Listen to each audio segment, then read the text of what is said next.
네, 반갑습니다. 여러분들, 여러분들에게는 한 번의 그런 작은 개척교회 방문이지만 우리 교회 역사에는 여러분들이 온 이 시점이 기록에 남을 것입니다. 왜냐하면 여러분들이 한 번이라도 이 기도에 동참해서 우리 교회가 이후에 아름답게 열매 맺을 수 있다면 그 열매의 분량에는 분명히 여러분들의 기도의 노고도 여기에 들어있는 것입니다. 그래서 여러분들 오늘 함께하는 이 동역이, 기도의 동역이 헛되지 않을 줄로 믿습니다. 네. 오늘 출애굽기 14장 21절 31절 본문으로 홍해를 건너다 라는 제목으로 하나님의 말씀 나눌 텐데요.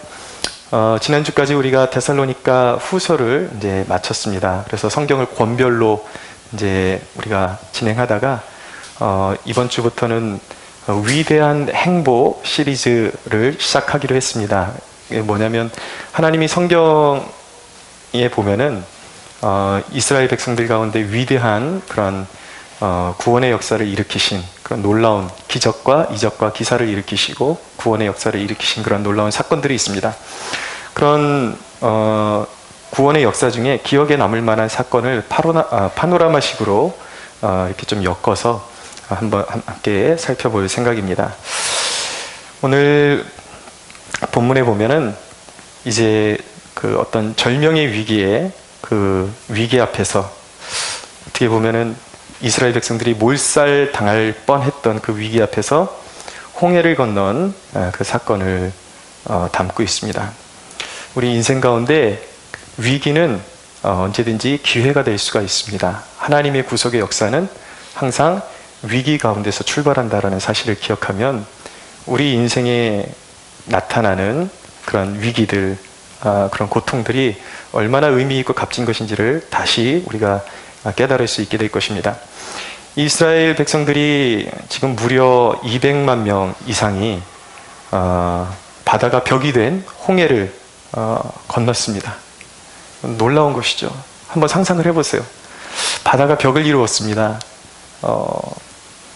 참 상상할 수 없는 일들이 벌어졌습니다. 위대한 사건입니다. 정말 장엄하고 스케일이 엄청난 그런 사건이 일어난 것이죠. 근데 이 홍해의 그 의미는 무엇인가? 홍해의 의미는 세례를 의미하는 것입니다. 신약 고린도전서에 말씀하는 대로 그것은 옛사람의 이제 구약은 신약의 예표이지 않습니까? 그러니까 이스라엘 백성들이 홍해를 걷는 것은 신약적으로 이렇게 환원해서 이야기하면은 옛사람의 죽음 그리고 하나님의 백성으로 거듭남을 의미하는 것입니다. 또 다른 의미를 부여하면 이것은 홍해라는 것 자체는 불가능을 의미하는 것입니다. 인간의 힘으로는 건널 수 없는 곳. 그러나 그것이 갈라짐으로 말미암아 하나님의 기적이 나타난 사건, 그리고 하나님의 통치를 체험하는 사건이었습니다. 그래서 온 세상의 주가 누구이신지 분명히 알게 해주는 사건이 바로 이 홍해 사건이었습니다. 우리에게 적용하자면 닫힌 미래 가운데 살았던 사람들, 예를 들어서 불행한 가정에 태어나고 불행한 환경에 갇혀가지고 내 인생에 정말 일말의 그런 어떤 미래를 꿈꿀 수 없는 그런 닫힌 미래 가운데 살았던 사람이 하나님을 만나는 그 역사를 통해서 열린 미래로 가는 관문이 바로 이 홍해를 통과하는 사건인 것입니다. 닫힌 인생, 절망적인 인생, 미래가 없는 인생에서 이제는 한없이 펼쳐지는 가능성이 있는 미래로 가는 관문이 바로 홍해인 것이죠. 그러면 홍해의 기적은 어떻게 일어났는가?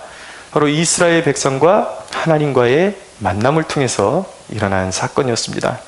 만남이 그만큼 중요하다라는 것이죠. 성경은 홍해 사건이 노예된 이스라엘 백성이 하나님을 삼위일체적으로 경험한 사건임을 보여주고 있습니다. 그래서 오늘 이 본문을 통해서 홍해 사건은 구체적으로 어떻게 일어나게 되었는지, 어떤 만남을 통해서 일어나게 되었는지 그것을 주제로 이렇게 조명해서 말씀을 나누려고 합니다. 자, 홍해 사건은 첫째로 성부 하나님의 부르심을 받는 은혜 가운데 일어난 사건이었습니다. 하나님은 아브라함에게 하신 약속을 잊으신 적이 없습니다. 이 사건을 경험한 이스라엘 백성들에게 있어서는 불현듯 경험한 그런 우발적인 사건처럼 수 있을지 모르겠지만 하나님께는 결코 우연이 아니었습니다. 이미 하나님께서 아브라함에게 내 백성을 하늘의 별과 같이 땅의 티끌과 같이 그렇게 번성하게 하겠다. 네 백성을 애굽 땅에서 이끌어내겠다. 400년이 찬 이후에 이끌어내겠다라고 아브라함에게 이미 약속을 하셨어요. 그런데 하나님은 그 약속을 잊으신 적이 한 번도 없습니다. 애굽에서 이스라엘 백성들은 종살이와 그 고통 가운데서 비약적으로 오히려 성장하게 되었습니다. 여러분, 고통은요, 하나님을 만나는 준비 단계임을 우리가 깨달을 수가 있어야 하는 것입니다. 이스라엘이 어떤 상황 가운데서 하나님의 그 개입하심이 나타났는가? 출애굽기 22장, 제가 찾아서 읽어드립니다. 2장 24절에서 25절에 보면 하나님이 그들의 고통 소리를 들으시고 하나님이 아브라함과 이삭과 야곱에게 세운 그의 언약을 기억하사 하나님이 이스라엘 자손을 돌보셨고 하나님이 그들을 기억하셨더라 라고 말씀합니다. 이스라엘 백성들이 애굽의 그 폭정 아래서 노예살이하고 종살이하면서 고통 가운데 부르짖기 시작했는데 그 부르짖음이 하나님께 연락되었다라는 것입니다. 하나님께서 그들의 고통을 들으시고 그 고통을 통해서 아브라함과의 약속을 기억하시고 그리고 구원을 계획하셨습니다. 근데 하나님께서 무턱대고 그냥 이스라엘에게 나타나신 것이 아니라 중재자를 두십니다. 먼저 모세에게 나타나셨습니다. 모세를 만나셨죠. 그리고 모세에게 이적을 보여주심으로 그가 하나님이심을, 그 이스라엘의 조상들의 하나님, 아브라함의 하나님, 이삭의 하나님, 야곱의 하나님이심을 나타내셨습니다.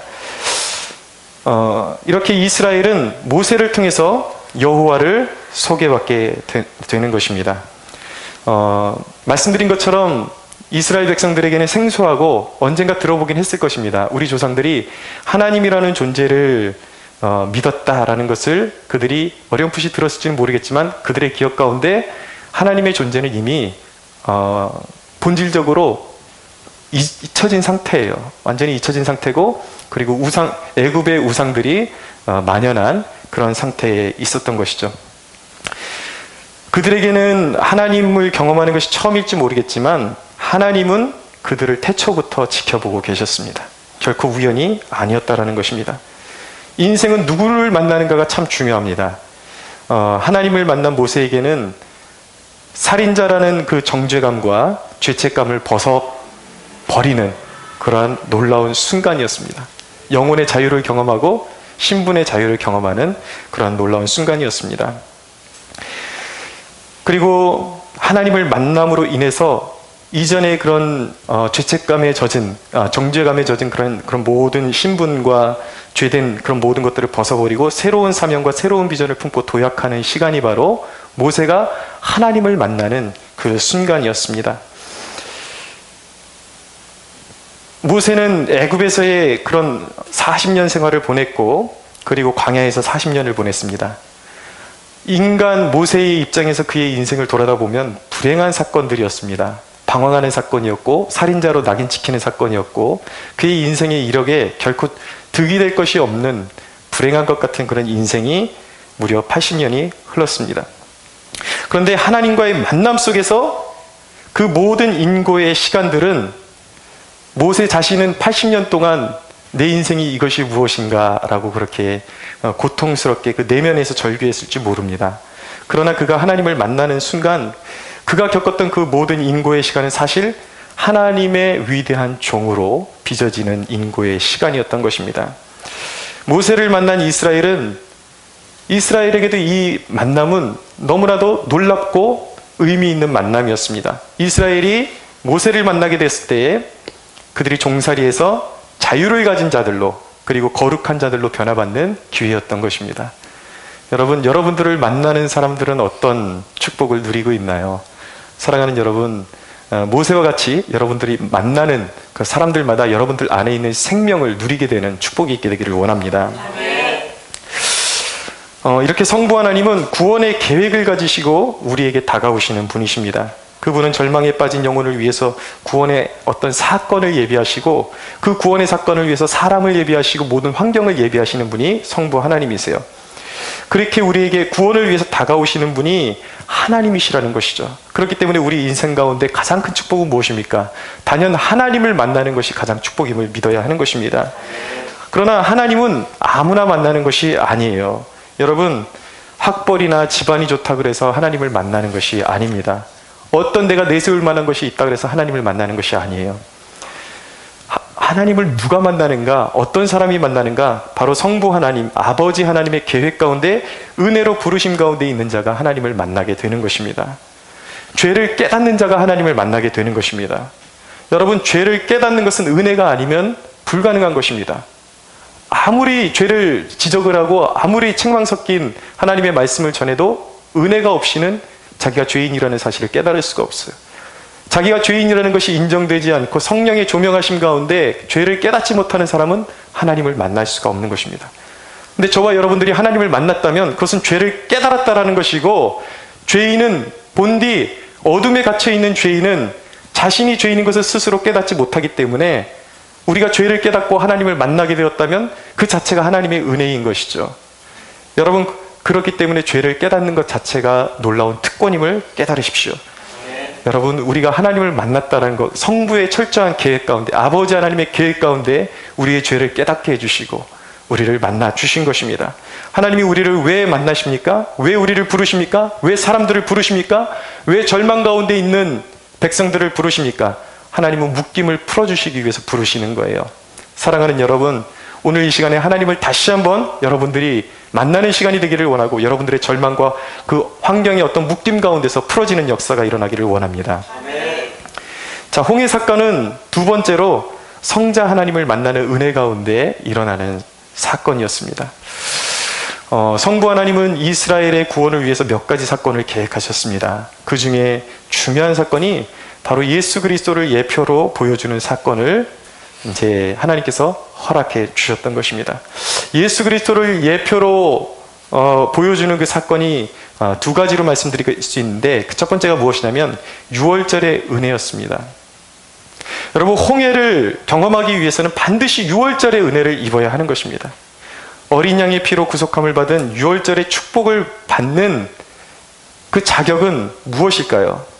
여러분, 누가 6월절에 그런 어린 양의 피로 말미암아 구속받는, 구원받는 그런 역사를 경험하게 되는 것일까요?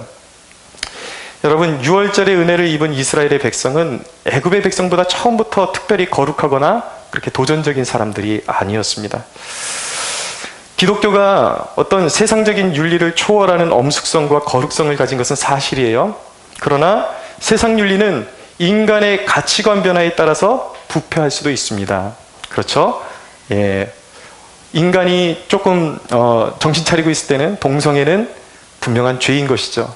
근데 인간이 나름대로의 열린 사고방식을 갖기 시작하면서 동성애가 죄가 아니라고 주장하기 시작했습니다.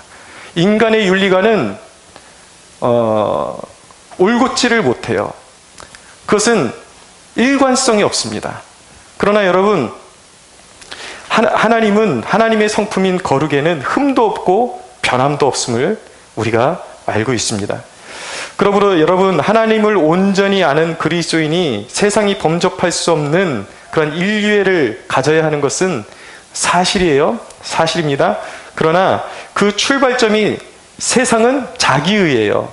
세상이 추구하는 윤리는 자기의를 가지고 올바름을 추구하는 것이죠. 그러나 여러분, 하나님의 백성들에게 있어서 그리스도인은 어떤 걸 추구하는 것인가? 하나님의 백성들이 추구하는 의, 이것은 철저히 우리에게서 난 것이 아니라 하나님에게서 난 의임을 우리가 깨달아야 하는 것입니다. 우리가 처음부터 그렇게 거룩한 존재이기 때문에 구원받은 것이 아니라 완전히 흠이 없으시고 거룩하신 하나님과 교제를 갖고 그분을 만나고 그분을 알아갈수록 우린 점점점 그분의 거룩하심에 참여하게 된다는 것이죠. 우리가 원래 거룩해서 구원받은 것이 아니라는 거예요. 여러분, 구원의 동기는 무엇입니까? 그것은 철저히 하나님의 사랑인 것입니다. 철저히 하나님의 사랑이지 우리의 자격이 아니라는 점을 우리가 명시할 수가 있어야 하는 것입니다. 여러분, 철저히 우리의 자격 없음을 깨닫는 그 지점이 은혜의 출발점임을 깨달아야 하는 것입니다. 여러분, 이스라엘과 애굽의 다른 점이 무엇입니까? 그것은 도덕적으로 더 거룩하기 때문에, 윤리적으로 더 거룩하기 때문에 구원받은 것이 결코 아니에요. 이스라엘의 자격이라는 것은 무엇인가? 그 하나님의 은혜 가운데, 절대적인 그 부르심 가운데 어린 양의 피를 문설주에 바른 집안에 거하기로 결정했다라는 것 외에는 그들이 잘한 것이 아무것도 없습니다. 자랑할 것이 아무것도 없습니다. 오직 그 예수 그리스도를 의미하는, 그 보혈을 의미하는 어린 양의 그 피를 문설주에 바른 그 집안에 순종함으로 거했던 사람들에게 하나님께서 구원을 주신 것이죠. 여러분, 우리에게 구원의 복음이 들려온 것은 하나님의 선물임을 믿으십시오. 바로에게, 여러분 생각해 보십시오. 바로에게는 하나님께서 구원받으라고 말씀하신 적이 없어요. 내 백성을 보내라고 하셨어요. 그에게는 하나님께서 구원받으라고 도전하신 적이 없어요. 오직 구원받으라는 부르심은 하나님이 택하시고 부르신 이스라엘 백성들에게만 있었던 것입니다. 여러분, 나와 여러분이 구원으로 초대받은 것이 이렇게 예수 그리스도의 복음을 듣고 구원받으라고 그렇게 초청한 것이 하나님의 은혜 가운데 초대받은 것임을 기억할 때에 그것이 얼마나 큰 은혜인지 우리가 알게 될 것입니다. 애굽에 10가지 재앙이 임했고 10번째 재앙은 장자의 재앙이었습니다.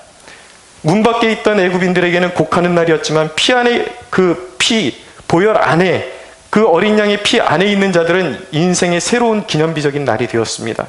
그것은 그들의 새로운 인생의 출발점이었던 것입니다. 여러분이 홍해를 관통해서 하나님과 더불어 사는 인생이 되기 위해서는 예수 그리스도의 보혈의 은혜를 입고 심판을 이긴 존재임을 확신할 수 있어야 하는 것입니다. 하나님께서 예수 그리스도를 예표하는 사건 두 번째로 예비하신 것은 무엇이냐면, 그리스도를 예표하는 두 번째 사건은 모세를 이스라엘 백성들에게 보내주신 것이었습니다. 홍해의 기적을 체험하려면 모세를 따라가야 하는 것입니다. 모세의 인생은 어떤 인생이었습니까? 모세는 어떤 삶을 살았습니까?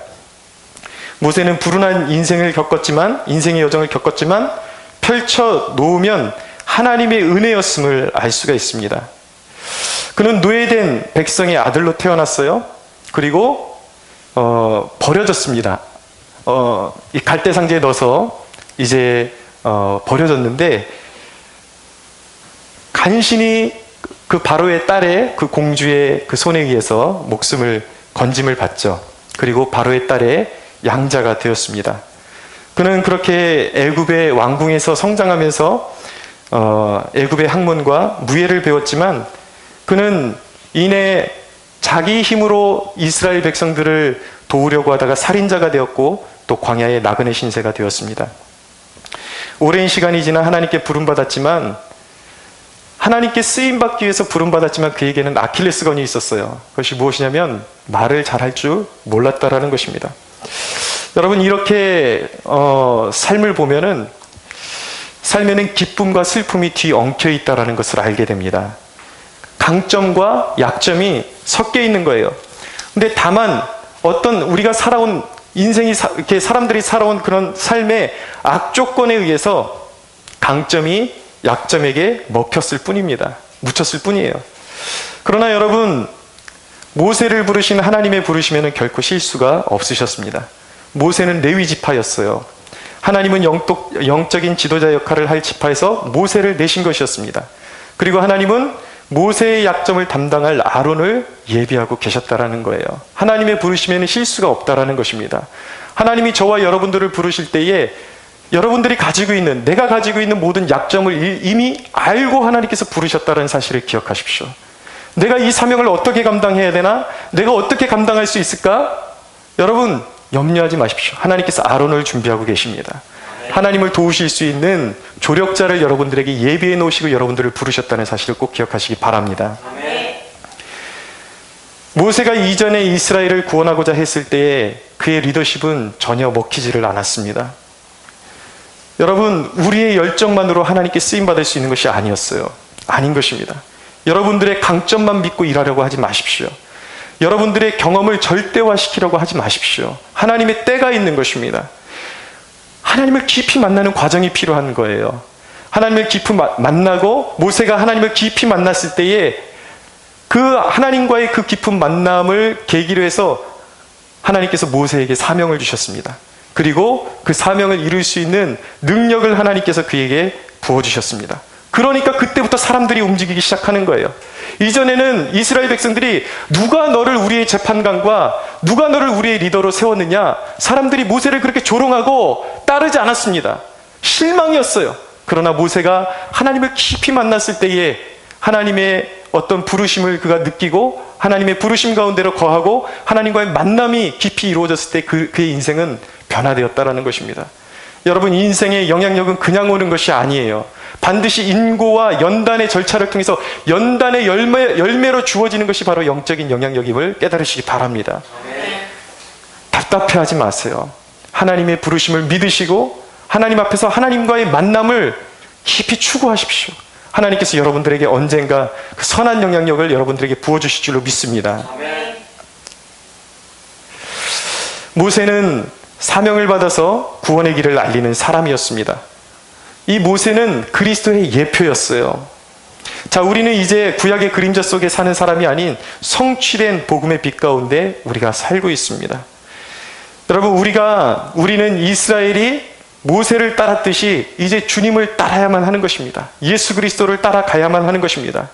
모세의 지팡이를 주목했던 백성들이 홍해가 갈라지는 것을 목격했듯이 십자가에 달리신 예수 그리스도를 붙잡는 자는 이제 우리의 인생을 괴롭히고 짓누르고 한계 안에 가두어 넣었던 그 모든 어두움을 그 십자가가 물리쳐 줄 것이고 우리는 큰 구원을 경험하게 될 것입니다. 세 번째로 홍해 사건은 어떻게 일어났습니까? 성령 하나님의 보호와 인도하심 속에서 경험되어지는 사건이었습니다. 우리 본문 19절에서 20절 한번 읽어볼까요? 19절에서 20절 같이 한번 읽어보겠습니다. 시작. 이스라엘 진 앞에 가던 하나님의 사자가 그들의 뒤로 옮겨가매 구름 기둥도 앞에서 그 뒤로 옮겨 애굽진과 이스라엘 진 사이에 이르러 서니 저쪽에는 구름과 흑암이 있고 이쪽에는 밤이 밝음으로 밤새도록 저쪽이 이쪽에 가까이 못하였더라. 아멘. 자, 성부께서 준비하신, 아버지 하나님이 준비하신 또 하나의 구원의 사건은 무엇이었냐면 이스라엘 백성들을 불기둥과 구름기둥의 은혜를 주신 것이었어요. 근데 그 불기둥이 이스라엘 백성과 애굽 백성의 그 가로막고 중간에 가로막게 되니까 어떤 역사가 있었냐면 구름기둥의 이쪽, 그러니까 이스라엘 백성들이 있던 쪽에는 빛이 있었습니다. 그런데 애굽 백성들에게는 어둠이 있었어요. 앞을 분간할 수 없는 성령님께서 벽이 되어주셨습니다. 동일한 성령의 역사였음에도 불구하고 한쪽에는 흑암이 있었고 한쪽에는 빛이 있었습니다. 여러분, 복음은 믿는 자에게는 생명에 이르는 냄새고 믿지 않는 자에게는 사망에 이르는 냄새라고 성경이 말씀하고 있습니다. 하나님을 거부하면 동일한 성령의 역사임에도 불구하고 눈이 가려져서 더듬게 되는 거예요. 앞을 분간을 못하게 되는 것입니다. 멸망으로 가게 되는 것입니다. 여러분, 성령은 누구십니까? 성령은 우리를 인도하시는 하나님이세요. 우리는 주로 살아갈 때에 우리의 인생의 주소가 여기가 올바른 길인가 아닌가를 늘 이렇게 점검할 때에 어떤 습관이 있냐면 내가 지금 당면하고 있는 환경이 좋으면 내가 올바른 그런 길에 서 있다고 생각을 합니다. 늘 눈에 보이는데 치중을 하는 거예요. 눈에 보이는 것으로 판단하는 것이죠. 눈에 보이는 것이 안전한 것 같으면 내 삶의 상태가 안전하다고 생각하고 눈에 보이는 것이 좋지 않고 이상하게 내가 원하지 않았던 방향으로 자꾸 상황이 흘러가는 것 같으면 내 삶이 잘못된 방향으로 흘러가는 것 같다고 그렇게 판단하는 것이 바로 우리입니다. 그러나 여러분, 그 판단이 옳은 것일까요? 여러분, 환경을 보고 판단하는 판단은 그릇된 것입니다. 우리의 삶이, 우리의 영혼이 바른 길에 서 있다는 것을 가늠하는 척도는 무엇입니까? 그것은 우리가 접하고 있는 환경의 문제가 아니에요. 이 환경이 지금 좋으냐, 상태가 좋으냐, 좋지 않으냐, 그 문제가 아니에요. 성령의 빛 아래 우리가 거하고 있는지를 점검해 봐야 하는 것입니다. 성령의 빛 아래 거하고 있다는 것은 무엇입니까? 내가 지금 이 순간에 내 상황을 신뢰하고 있는 것이 아니라 하나님의 말씀을 신뢰하고 있는가, 이것을 봐야 하는 것이에요. 그리고 기도 가운데 두려움이 아닌 하나님이 주시는 평강 가운데 있는가, 이것을 점검해야 하는 것입니다. 내가 만약에 말씀을 의지하고 있고 그리스도가 주시는 평강 가운데 있다면 우리의 삶 가운데 우리의 눈에 보이는 어떤 어려움이 있다 할지라도, 눈에 보이기에는 잘못된 길로 가고 있는 것 같다 할지라도 그곳은 안전한 곳이에요. 왜냐하면 성령께서 우리를 지키시고 계시기 때문입니다. 성령이 우리의 빛이 되시고 계시기 때문입니다. 할렐루야. 두려워하지 마세요. 여러분, 눈으로 점검하지 마세요. 환경을 보면서 점검하지 마세요. 여러분들의 영혼의 상태가 하나님 앞에 바로 서 있으면, 성령의 조명하심 가운데 서 있다면 그것은 안전한 것입니다. 하나님께서 바른 곳으로 인도해 가고 계신 것입니다. 할렐루야. 여러분은 여러분들의 삶 가운데 어떤 그런 두터운, 여러분들의 힘으로 뛰어넘을 수 없는 그런 문턱 아래 주저앉아 있을 수도 있습니다. 하나님 앞에 부름받았다고 생각했는데 자신감이 생기지를 않아요. 내가 정말 부름받은 사람인지 고민이 되고, 앞으로 어떻게 해야 될지 고민이 될 수도 있습니다. 경제적인 문제로 한없이 어려움을 겪고 있을 수도 있어요. 가정의 불화와 그런 어떤 관계의 어려움과 여러 가지 어려움, 여러분들의 인생에 여러분들이 비상하고 도약하고 싶지만 더 이상 도약할 수 없고 또 비상할 수 없는 그런 어려움 가운데 꽉 갇혀있는 그런 상황 가운데 여러분들이 있을 수가 있습니다. 그럴 때 여러분, 그것이 바로 여러분들 앞에 가리고 있는 인생의 홍해라고요.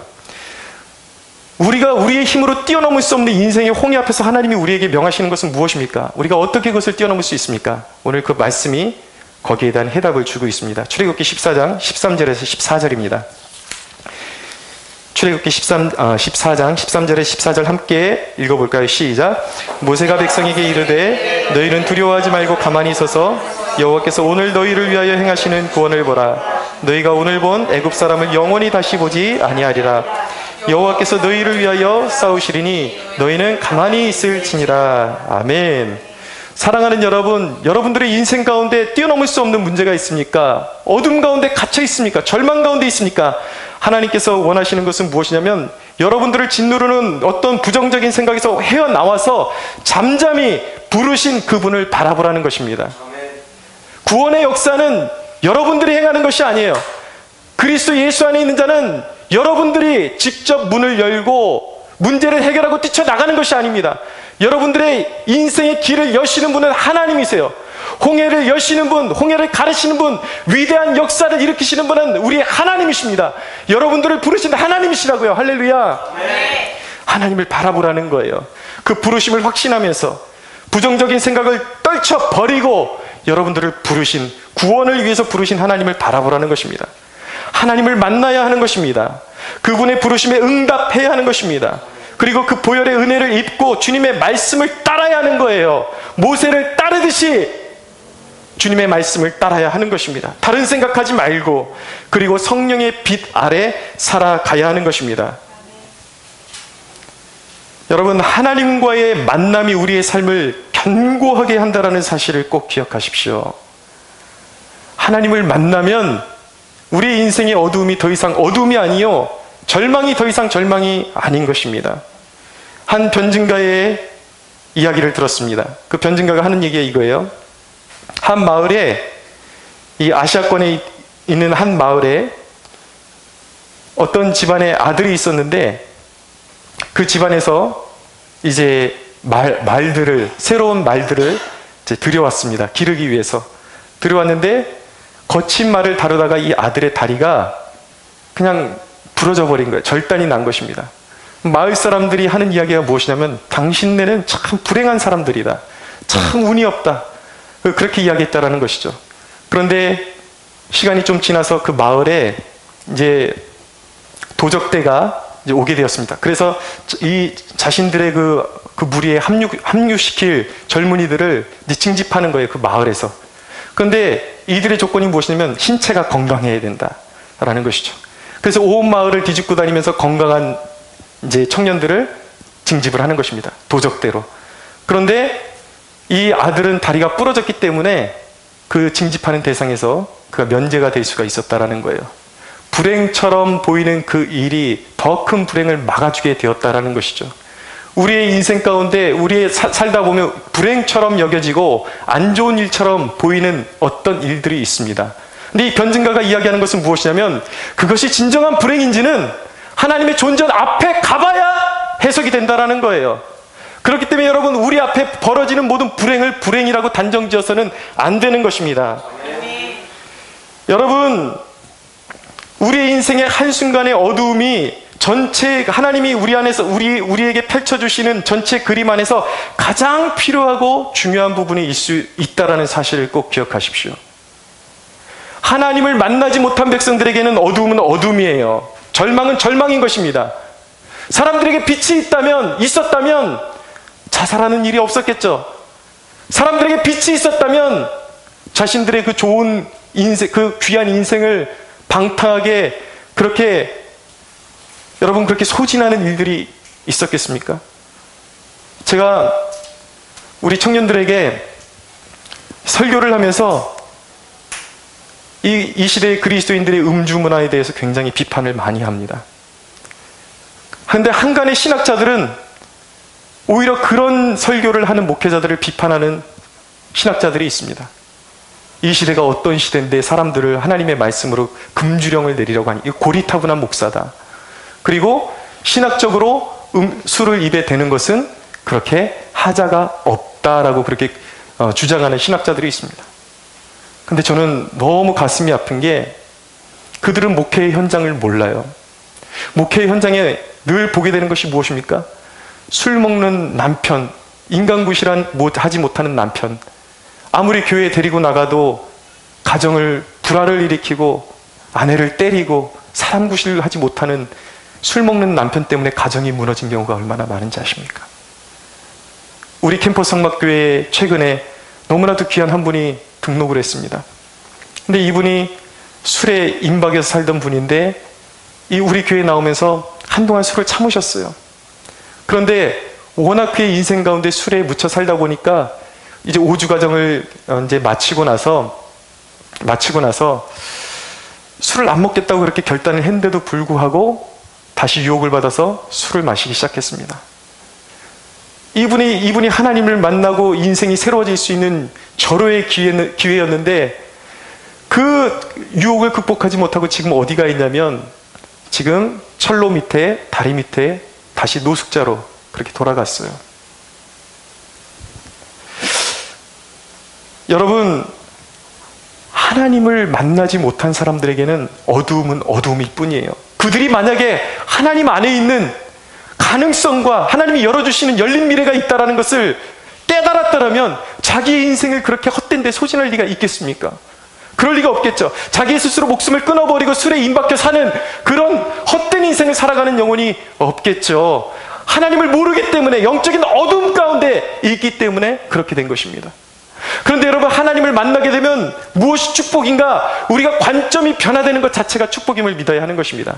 하나님을 만난 사람들에게는 이제는 더 이상 어둠이 아니에요. 절망이 아닌 것입니다. 오히려 하나님이 우리 안에 가지고 계신 그 전체적인 그림 안에서 우리가 지금 겪고 있는 어두움이 가장 소중하고 귀한 연단의 기간일 수도 있다는 사실을 기억하십시오. 여러분들이 지금 겪고 있는 어두움, 하나님과의 만남 속에서 분명히 가장 적절하고 가장 탁월한 위치에 그 그림을 심어 놓으실 것을 믿으시기 바랍니다. 우리에겐 절망이 없어요. 하나님과의 만남을 가장 소중히 여겨야 하는 것입니다. 하나님과의 교제가 가장 중요한 것입니다. 나의 노력보다, 나의 어떤 수고보다도 중요한 것이 무엇이냐면 하나님 안에 거하는 거예요. 나를 부르신 아버지 안에, 나를 위해서 십자가를 지신 예수 그리스도 안에, 그분의 보내신 성령 안에 거하는 것이, 내가 어떤 노력을 정말 밥 먹듯이 노력하고 아무리 발을 동동 굴러도 내 인생이 열린 미래로 가는 것이 아니에요. 열린 미래는 어떻게 가는 것입니까? 물론 노력도 해야 돼요. 그러나 무턱대고 노력한다고 열린 미래로 갑니까? 아닙니다. 그리스도 안에서, 하나님 안에서, 우리를 부르신 삼위일체 하나님 안에 거해야 하나님이 그 홍해를 열어주시는 것입니다. 할렐루야. 너는 범사의 그를 인정하라. 그리하면 내 길을 지도하시리라. 하나님을 인정하십시오, 여러분. 매사에 하나님을 따라가십시오. 여러분의 지금 영적인 상태는 어떻습니까? 여러분의 지금 현재의 주소는 어떻습니까? 하나님은 애굽에 놔두고 혼자 홍해 앞에 서서 발을 동동 구르고 있지는 않습니까? 하나님을 찾아가십시오. 목회자라고 해서 늘 하나님 안에 거하는 가장 이상적인 상태에 있는 것은 아닙니다. 신학생이라고 해서 하나님 안에 거하고 있는, 하나님을 철저히 의지처로 삼고 하나님만을 따라가는 가장 이상적인 상태에 있는 것은 아닙니다. 여러분 빨리 찾으셔야 돼요. 여러분들의 현 주소를. 하나님을 찾으십시오. 하나님을 만나십시오. 할렐루야. 삼위 하나님과의 만남, 그 깊은 교제를 회복하십시오. 그것은 노력으로, 단순히 노력으로 되는 것이 아니에요. 믿음으로 되는 일이에요. 믿음으로 하나님을 찾아야 하는 것입니다. 믿음으로 하나님 안에 거해야 하는 것입니다. 믿음으로 하나님이 내 삶의 주인이심을 고백해야 하는 것입니다. 사랑하는 여러분, 하나님과의 만남을 회복하십시오. 하나님께서 고통에 갇힌 삶에서 여러분을 홍해의 기적을 경험하는 삶으로 반드시 인도해 주실 것입니다. 우리에게 승리를 주시는 하나님께 영광의 박수 올려드리겠습니다.